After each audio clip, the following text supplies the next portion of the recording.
Hello and welcome to Bernadette TV, online TV to help you be the best you can be in your business and your life. And this week we have a question from Julie, who writes, Dear Bernadette, I love the energy of your TV episodes. They're inspirational. I feel like I have a different challenge to many of your viewers. Deep down, I'm sure there is something important I'm meant to do, but I'm struggling to narrow down exactly what my thing is. I'm trained in massage, a qualified personal trainer, and about to qualify as a life coach. I feel like I could do anything if only I knew what it was. What advice do you have for me? Well, Julie, the first piece of advice I have for you comes by way of a story. I was watching an episode of Oprah where she was doing a follow-up on the tsunami that happened in Asia at the end of 2004. And one of the people she featured on her program was known as the Angel of the Hill.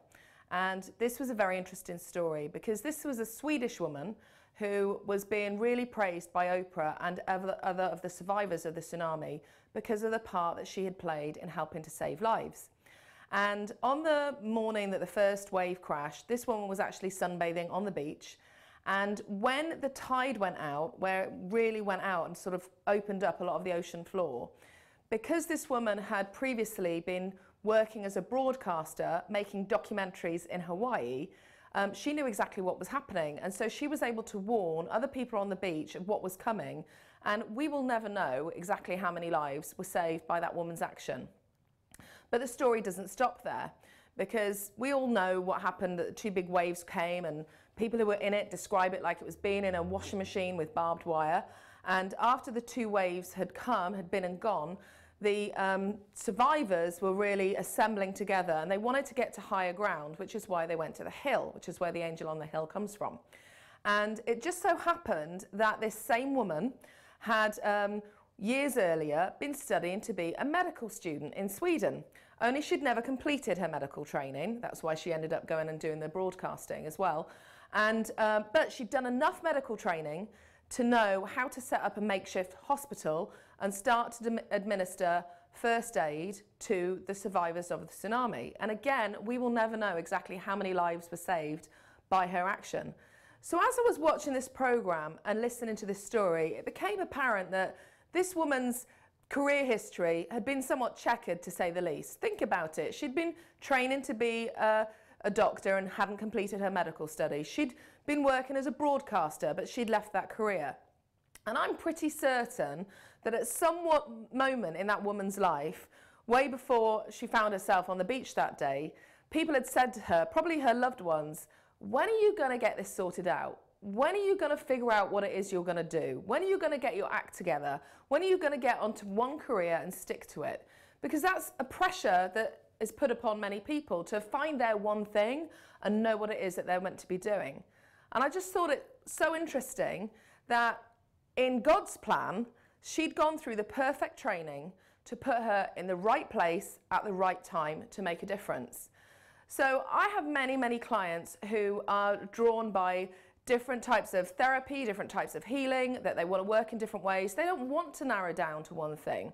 And I think if you've been attracted to lots of different things, you need to trust that there's a bigger wisdom in that, that maybe you've been going through the perfect training to put you in the right place at the right time.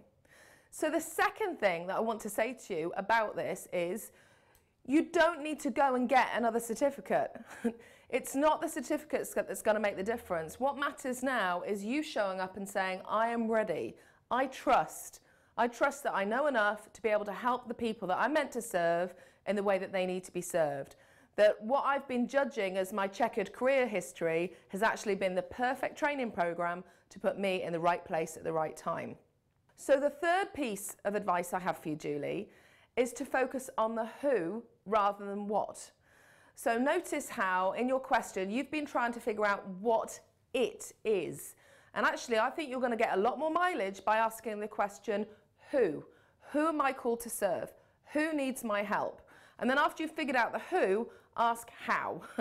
How can I help them? What do I have to offer that's going to make a difference to them?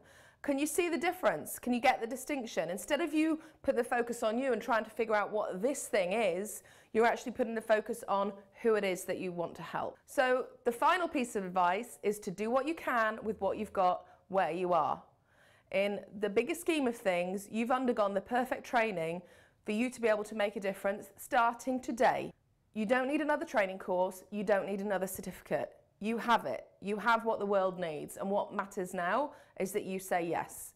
You say yes to stepping up and putting yourself out there and serving in the way that only you can serve. You see, there is no one else with your unique combination of skills, talents, life experience. Only you, Julie, can serve the people that are meant to be served by Julie.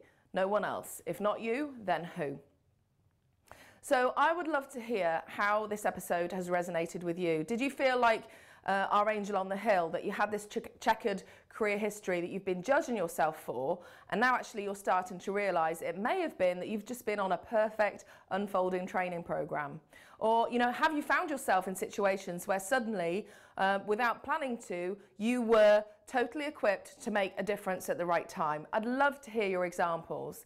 So please come on over to my blog, bernadettedoyle.com. I just think it's so important that we start to share examples of situations like this to inspire each other.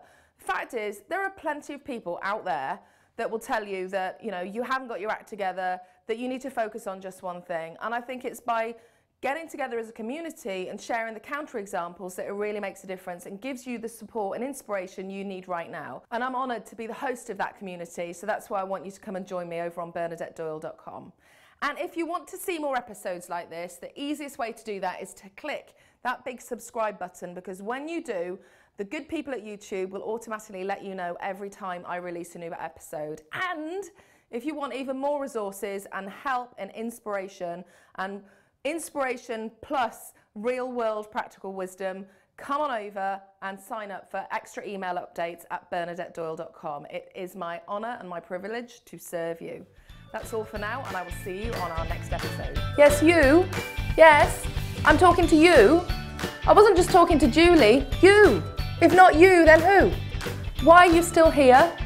I thought you were coming over to my blog to share your story and your advice. Yes, we need to hear from you. Who do you think I'm talking to? It's you!